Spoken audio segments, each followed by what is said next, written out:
This is the New York City FC Pregame Live. Tonight, New York City wrap up the regular season against the Seattle Sounders. And now, here are your hosts, Glenn Crooks and Matty Lawrence.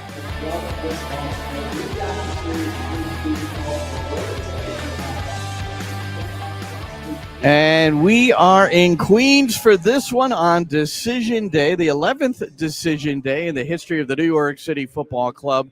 Playoff position, that's what's in stake and in store and in line as New York City plays host to the Seattle Sounders. The first time that they've played the Sounders in regular season play since 2019. As for Seattle, they are the best team in Major League Soccer, no argument, since their inception in 2009. And they are here today to see if they can squelch any hope that New York City has of hosting, having the home field advantage in that best 2 of 3 series, which will have that opponent determined by the end of these 6 o'clock games. And hello everybody, I'm Glenn Crooks, there's Matty Lawrence, and we will provide the live commentary tonight from Citi Field with New York City hosting Seattle. And Matty, it's pretty simple. There is some math involved, but New York City, if you're in trouble then. I know that. New York City not in control of their own destiny to get into 4th position. That's what they're trying to do. They're trying to leapfrog Charlotte. Charlotte is at home against Philadelphia. New York City, if they win tonight against Seattle and get the 3 points, if Charlotte either ties or loses at home to the Supporters' Shield champions, then New York City gets the number 4 slot. If they both tie, Charlotte wins. If Charlotte wins and New York City wins, Charlotte is still in that 4th position, and New York City will be in 5th. And in all likelihood, they would meet in that opening round. They'd have to go to Charlotte first with New York City. And so there's a lot at stake today. We'll go through some of the other possibilities with the other teams as well. But what's your stance on all this? There's a lot at stake for NYCFC. There's nothing at stake for Seattle. So, right. I think we have to mention that, and we have to talk about how Seattle will approach it. You can approach a game as professionally as you want, but when you know it's absolutely meaningless, which it is, technically it's meaningless. I know they finish 5th if they lose, win, or draw. They can lose 10-0, win 10-0. It has no effect on where they finish up. Granted, you don't want to lose 10-0 and then lose your place in the team for next week's playoff game. So you're playing for your own sort of personal, professional pride and hopefully to get into position for next week. But also, we can't forget that Seattle played last week on October the 11th. So they haven't had the 2-week hiatus like NYCFC had. So technically, if you're Brian Schmetzer, you can rest players here. You know that they've had match practice recently. Right. You don't have to put your strongest side out. I just don't feel that's how Brian Schmetzer is. It would be interesting. I mean, there's a decision to be made how you want to, and we'll get the starting lineup. It's not out yet, the 11. We don't expect many, if any, changes in the New York City 11, but we'll see in just a few minutes. But you want to keep a rhythm. Coaches often talk about the rhythm of the game, and when there is an international break or there's an extended period of time off, if there's a 2-week break or more, oftentimes you'll see clubs bringing other teams for friendlies, even if it's a U18 squad or a U23 squad. Yeah, I think the other thing we have to think about with Seattle is how many games they've already played this season. And they're in a rhythm, and they've already played 13 extra games than NYCFC. They played 4 games in the CONCACAF Champions Cup. They played 3 games, and they were chasing shadows in the heat in the Club World Cup against Botafogo, against Atletico Madrid and PSG. They were running around. They were chasing shadows. They didn't see much of the ball. That was another 3 games. And they played 6 games in the League's Cup as well, Glenn. Unbelievable. So that's an extra 13 games. So they're in a rhythm. I understand what you're saying. I do agree to a certain extent that if they played purely their reserves here, they would have had from October the 11th through to next week. So it would be 2 weeks off. So what you're suggesting, they've played so many matches, they don't risk losing their mojo. I don't think they will. I think they're incredibly match fit. I think if there's any players suffering those little niggles, lots of players, but if not all players are suffering at this stage of the season, you rest some players or certainly just maybe bring them on in the second half. I'll kind of go against what I'm saying, maybe sit on the fence, but I just don't feel that Brian Schmetz is that type of guy. Yeah. I just think he's somebody who's going to come out here and probably play his starting 11, his strongest 11, and say, go out there and this is just another game for us. Although it's meaningless, we want to win the 3 points, even though we cannot go up or go down. And as you said, it's all about finding that rhythm going into the playoffs. And I think that Seattle Sounders perennially have been like that, haven't they, Glenn? A team finding form, truly leading into the playoffs. We know they won the MLS Cup in 2016, 2019. We know they start the season badly. They started this season incredibly badly. I think they only won something like 2 or 3 games of their opening 10 games in all competitions. So this is a team who does like to find form coming into the playoffs. They've won their last 2. You don't want to go in losing this game. So, I am sitting on the fence a little bit. I think if I was coach, I'd play my reserves today, but I don't think Schmetzer will do that. Both teams come in 5th place, and as we've iterated, Seattle can't go anywhere. They're going to be 5th at the end of the day. New York City, meanwhile, they're trying to move into the 4th spot, but they could also drop a notch with Nashville starting the day in 6th, followed by Orlando, Chicago, and then Columbus. Columbus will be playing in the wild card game, and as of now, it's Chicago who would host that game. However, Nashville has to beat Miami. I mean, there are some circumstances here. Nashville plays Miami, Orlando is in Toronto, and Chicago in New England. Those are 2 very winnable games versus Nashville going up against Messi in Miami. Look, you got to love the parity of MLS, right? From Columbus in 9th place with 51 up to Charlotte in 4th with 56. So 5 points just splits the 4th place team and the 9th place team. Right. And I'm with you. It's easy to see Nashville losing to Miami because it's into Miami and they've got those world-class players, or certainly former world-class players. Messi probably is just about world-class now, maybe not so much Busquets and Alba, but they truly were just a year or 2 ago.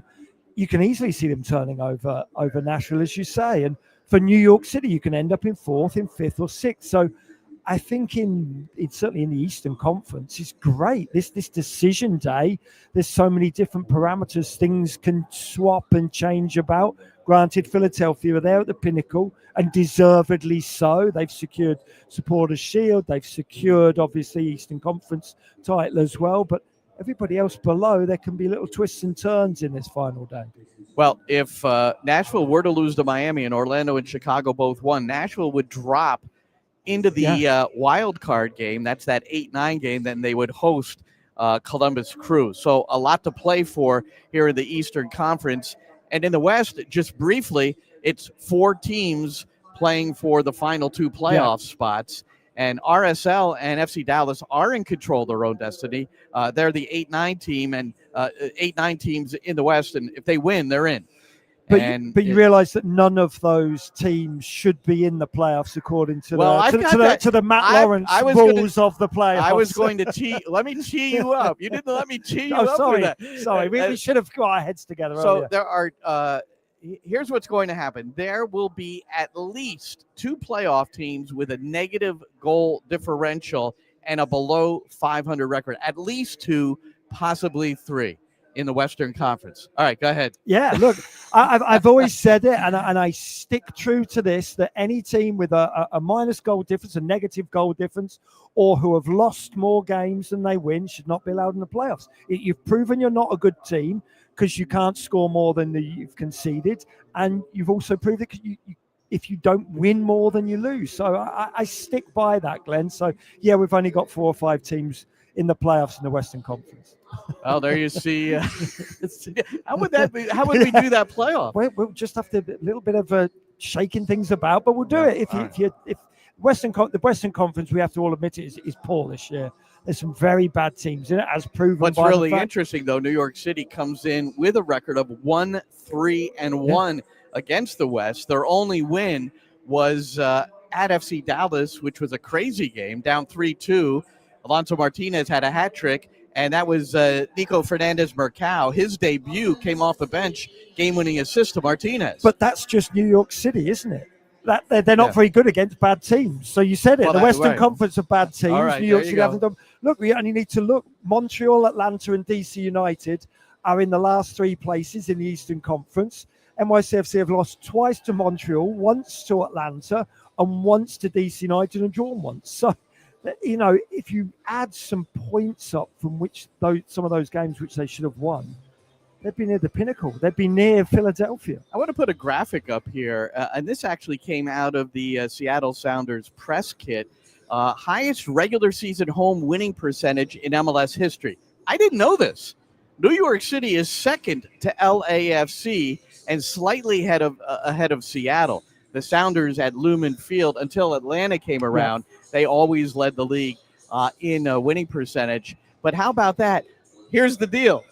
Teams do not like coming in to play on a baseball stadium, either at Yankee Stadium or here at Citi Field. And once again, although it wasn't to the same inspection level that we sometimes see, Matty Lawrence, but there were Sounders officials out, kind of looking a little bit more closely at the field than you might normally. There were, but in contrast to Dean Smith and Charlotte, Dean Smith's the main man. Yeah, there's not. Dean Smith was analysing everything. He had a ruler and he was pacing everything out. Yeah. Schmetzer is the man. Brian Schmetzer. Sorry, I say Schmetzer. Brian Schmetzer is a godlike figure with Seattle soccer. Oh. He came out. He had a little look around. He saw where he'd be standing down there. He looked up at the massive scoreboard here, the video board, and then just walked down the tunnel. He didn't give it a passing glance. Granted, I'm with you. Some of the other coaches did. But Brian Schmetzer leads by example. It's just a field. We've all got to play on it. Because he knows as well that lots of teams come to Lumen Field, to an American football field, Glenn, that's being played on plastic, and they don't fancy that either. And he knows what an advantage he has. Because you only need to look at Seattle's home records. They've only lost 1 game at home, Seattle Sounders, in 2025, yet they've lost 8 away from home. So he knows how tough it is to go to his own field, Lumen Field. He realizes how hard it is here. He doesn't need to drill into his players that, this is weird, playing on a baseball diamond. He wants them to be fully focused. And as I say, as much as this game is meaningless in terms of where they finish, Brian Schmetzer is not that man. He's fighting for 3 points here, the same as he has done in every other game this season. And with Peter Vermees getting the sack earlier this year at Sporting KC, Brian Schmetzer is the longest-serving coach in Major League Soccer. He began in 2016, replacing Siggy Schmid. Oscar Perea, Orlando City, is next. He started in 2020, followed by Greg Vianney, Pablo Mastroeni, Pat Noonan, and Steve Cherundolo, who's already announced that this will be his last year with LAFC. But so he's number 6 on that list, Cherundolo, and he's only been the manager since 2022. So that gives you an idea of the volatility of this job. And Mastroeni and Real Salt Lake, again, they're looking to win and clinch and get in. And if they don't, he might be removed from that list, I suppose. Yeah, don't bring up the volatility of football management if you're talking to Ange Postecoglou after today, because he knows all about the volatility. We're driving in, and I knew Newcastle had lost. I'd watched the game and then started to drive. Nottingham Forest, excuse me. What did I say? Newcastle. Oh, Newcastle. No. Well, they lost 2. Yeah, they lost 2 to Brighton. And Matty said, Postecoglou's out. What was it? 17 minutes? 39 days and 17 minutes after the kickoff. So he did actually get into the dressing room. He admonished his troops, admonished his players, gave the post-game team talk, rabble-rousing, if you will. Wow. You performed well in the first half. And then, 17 minutes after the final whistle. So he probably walked out of that team talk and was met by one of the high-ranking officials, not the owner, but one of the high-ranking officials who relieved him of his duties 39 days into his tenure. So, yes, the volatility of the football world. And on the telecast at the 67-minute mark or 70-minute mark, they had earlier had focused on the owner. On Marinakis, And then they focused on his empty seat because he had left the premises. Here's another one, Matty, that I thought I'd share. New York City was unaware of this as well. This came from the digital department at New York City. The most 15-plus win seasons of any MLS team since 2016. That includes this year. And if New York City can beat Seattle here this evening, they will tie the club record for 18 wins, which was set in 2019 when they won the regular season title in the Eastern Conference. Regular season title, Eastern Conference. before getting eliminated by Toronto in the MLS playoffs, the Eastern Conference semis. Remember, New York City, under Vieira, Dome Toronto, they had never gotten past the Eastern Conference semis until the year they won the Cup under Ronnie Dyla. Yeah, and look, the last couple of years, if not 3 seasons, we've talked about the lack of consistency of NYCFC within games, within seasons.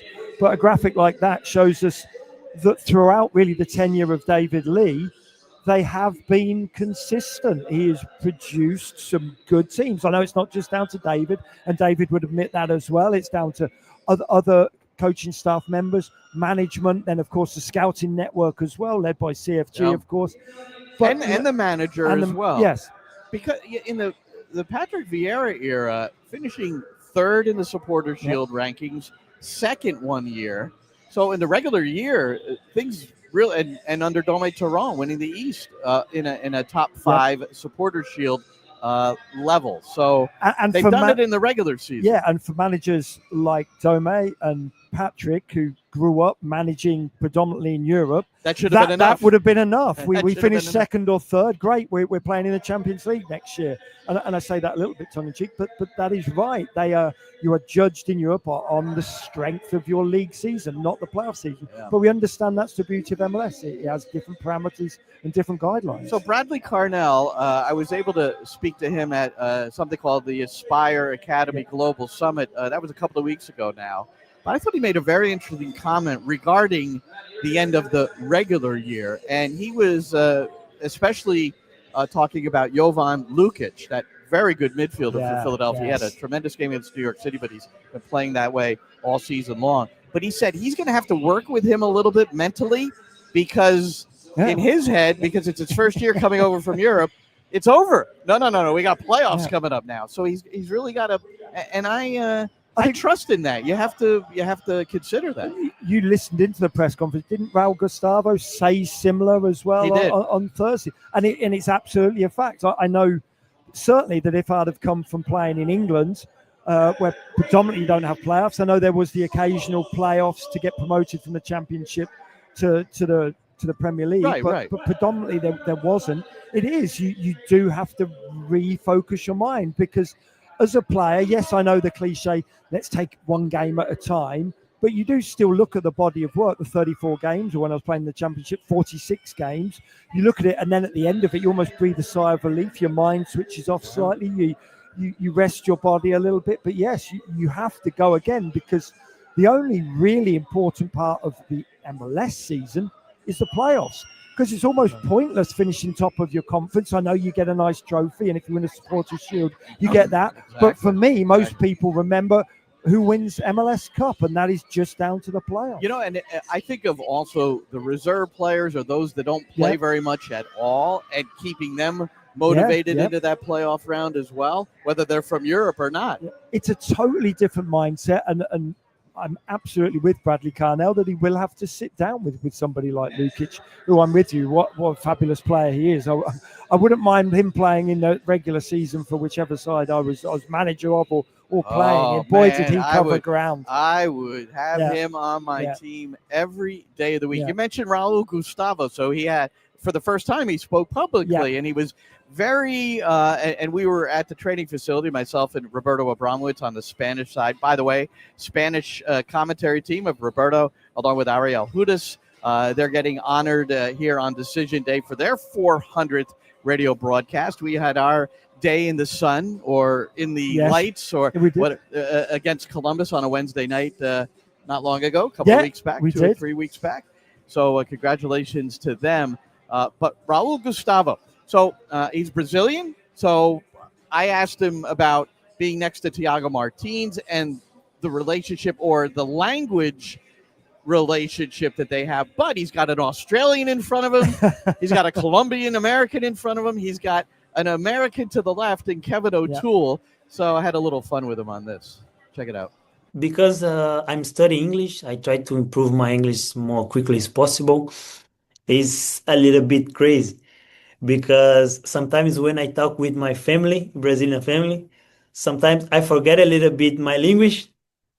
I start to speak English. I say, oh, sorry. in the pitch is also I speak Portuguese with Thiago because in the first language it's more easy, I say, and sometimes I speak Portuguese with Kevin. But Kevin, no, he don't understand me. I remember I need to speak English with him. Sometimes it's a little bit confused, but it's okay. Important is try to help a lot New York and you organize it back because the most important we try to communicate for that. That's right. Because Kevin, you have to direct him sometimes. Yes, right? and I need to talk a lot with him. So the first time you talked to him in Portuguese, did he look at you like? Yes, it looked like me, but I remember. I remember first. I try, sorry, bro. You need to come a little bit with me. Sometimes something like that. And there he was. So that, it was cute because he also talked about coming to New York City and his eyes lit up when he went to Manhattan for the first time, Times Square. So he's absorbing it all, Matty. But the communication aspect for a central defender is pretty important. Yeah, we don't need to pamper Raul Gustavo, do we? He's somebody who I think is picking up the language, learned in Croatia, I think fantastic. You said. And look, what a glorious human being. He's 6'3", he's a hulking great guy who will absolutely run through a brick wall for you.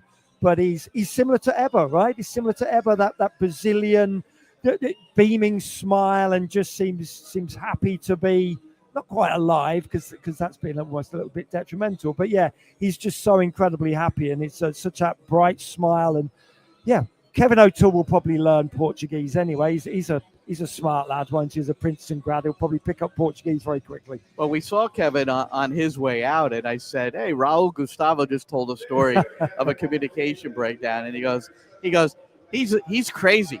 He does a lot of things, and he just left it at that. So I think they're having some fun with their new teammate. Hey, we're getting ready for New York City playing host to the Seattle Sounders, and we're doing that right here at Citi Field on the New York City FC radio network. We will also be on MLS Season Pass on Apple TV. There's a drop-down app, so you can listen to your English radio hometown commentary for your New York City FC duo, and that's Matty and myself. And I'm also on the big board right now, but this is part of the celebration for Spanish. The club did a really nice video, which if you haven't seen it, it's on social media, where they're honoring the radio commentary. We've been there since the first kick, Roberto and I. So it's really been a pleasure. We're rolling the starting 11 here for New York City FC. No changes for the Philadelphia game, and I think that's what we would anticipate. So that means Aiden O'Neill still on the bench in favor of Justin Hack and Andres Pereira in the midfield. And Seattle's lineup is also out. And as you said, Brian Schmetzer, he's going with the first team squad. Yeah, I'm not surprised, as I say, if I was the coach. And there's a reason I'm not the coach, Glenn, because I don't know what I'm talking about. But you look, Brian Schmetzer is somebody who I knew would come out and play the first team.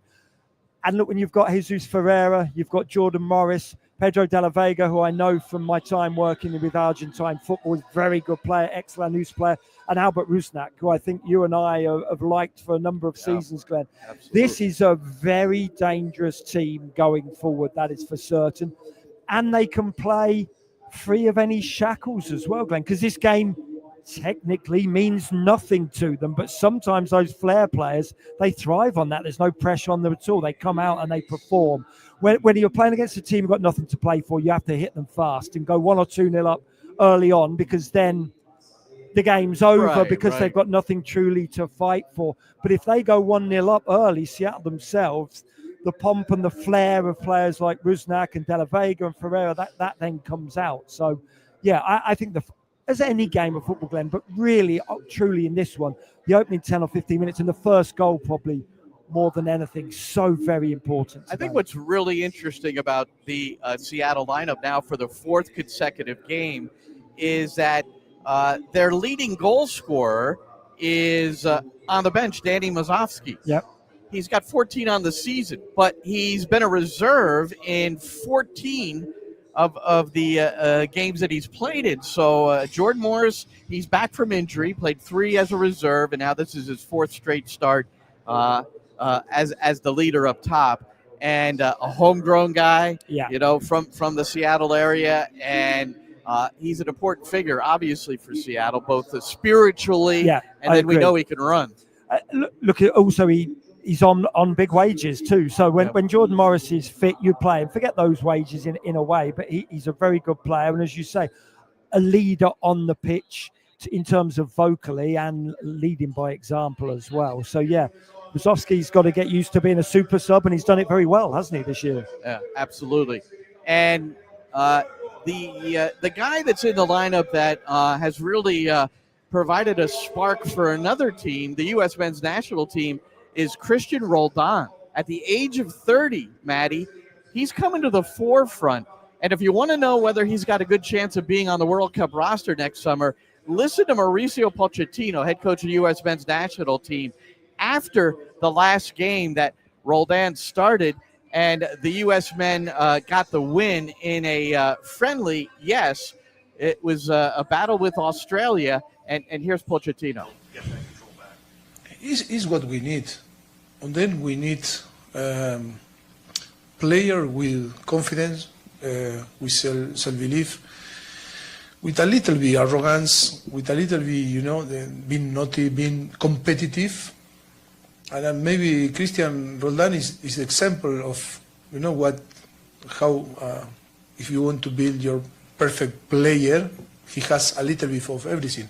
It's true that playing in a position that maybe is not a striker that should score goals or is not a central back, but it's a midfielder. That balance on and off the field is what we find. I don't say that it's going to be in the next roster or it's going to be in the World Cup, but I think at the moment or so far after last camp and now, it's a player that we wanted to give the opportunity. We gave the opportunity, and look what is going on. Yeah, so interesting how he referred to him. He used the words perfect player because he blends a lot of different parts of the game. But the first thing Pochettino said is, this is a player we need. So I don't know if that solidifies the meaning of World Cup next summer, but he's going to have a good chance based on this showing. Absolutely. Certainly the way he spoke about him, and granted Pochettino there was the caveat, that doesn't mean he's in the next squad, or doesn't mean he's got to say that. That's how he's gotten. That's how he's got there. But if you speak so glowingly of somebody, they're certainly very much at the forefront of your plans, aren't they? Yeah. And it was Matt Freese against Aidan O'Neill. O'Neill on the Australian side, Freese starting a goal for the U.S. men. Aidan O'Neill absolutely taking out James Sands, the I don't want to say former New York City midfielder. He is on loan to St. Pauli, but he was back with the national team for the first time in quite some time. And just a couple of minutes in, O'Neill got him. Pascal Janssen, the New York City gaffer, said he spoke to O'Neill about that, just reminding him that, he is one of ours, even though he doesn't train with us. One final thought from Pascal, and it's on Alonso Martinez, who got his first brace for Costa Rica. They got a huge win as they beat Nicaragua by the score of 4-1. Alonso Martinez gets his first brace with Costa Rica. He has 8 goals in 30 games with his national team. Mm-hmm. Those 8 goals have come in the last 12 matches that he's played for them. So it's kind of coinciding with how impactful he's been here, too. So he seems to be in very good form. And I suppose the best news is that there was some injury concerns there not long ago, but he seems to be fit. Yeah, that was my main concern because we took care of him going into this national team stretch. And to see him score twice in that important game, because there's a lot of pressure on Costa Rica, and that means there's also a lot of pressure on Alonso's shoulders because they expect him to make the goals. And to see him score twice, and especially the second one, how he scored it, is something that we talk about a lot, the positioning with this moment from the set piece. It was also very good to see that the national team coach, I don't know if he was thinking about New York, but he took him off after an hour, and means that he's fit enough to come and join us again. Well, I don't know if Herrera was bringing Alonso Martinez off considering the New York City Football Club. Nonetheless, Martinez comes in fit. He'll be in the starting 11. Christian Roldan is not. His brother, Alex, is in the 11. And as we look deeper into the squad for Seattle, no Christian Roldan at all. But I was happy to share the fact that he may well be on the World Cup roster next summer. Yeah, he stands every chance. It's a little surprising. Maybe this is a player who has played an awful lot of football, has played international if football. He's not here then. I mean, yeah, he's not here. You home, leave him at home and you rest him up. And he's an important figure for the US men's national team. And even more important for the Seattle Sounders. So why not rest him if that is required? All right. A couple of Costa Rican messages before we depart. There is one. We have another. And we've got a game ahead of us here, Matty Lawrence, as New York City and Seattle meet at Citi Field in Queens. Our airtime, 5:45, 8 simultaneous kickoffs, 6:10 p.m. Eastern. There'll be 8 Eastern Conference games going on. Well, there's one Western Conference team playing in the East, and that's the team that's here in Queens, Seattle. There's only 15 teams, so one of them, they draw the short straw. Right? Yeah, but as luck would have it, the game is meaningless in terms of position. So it's fallen really nicely for MLS. Yeah. All right. So for Matty Lawrence, I'm Glenn Crooks. 5:45 airtime on the New York City FC Radio Network. At 6, we'll be joined by MLS Season Pass and Apple TV. Thanks for joining us, and enjoy the game, everybody.